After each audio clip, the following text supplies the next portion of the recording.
Play YouTube in background. Hey everybody, welcome back to our channel. In today's video we are going to learn how we can play YouTube in background, so make sure to watch the video till the end. Now playing the YouTube on background is very simple, but this basically only works if you have YouTube Premium. So when you open up YouTube, you basically have got YouTube Premium over here. So what you need to do is, first of all, make sure you have Premium, then come to the profile page, then just tap on the gear icon that you can find here, which is the settings icon. Then just go to this option called background and downloads, then turn on playback to always on.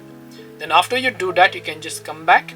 Then you can also simply go to the general tab, then turn on picture in picture mode. Now after you do this, what basically happens is that if you play a certain video here, even if you use other apps, you can still play that video. Even if you turn off your screen and then you open your lock screen, you can see that the video is still playing in the background.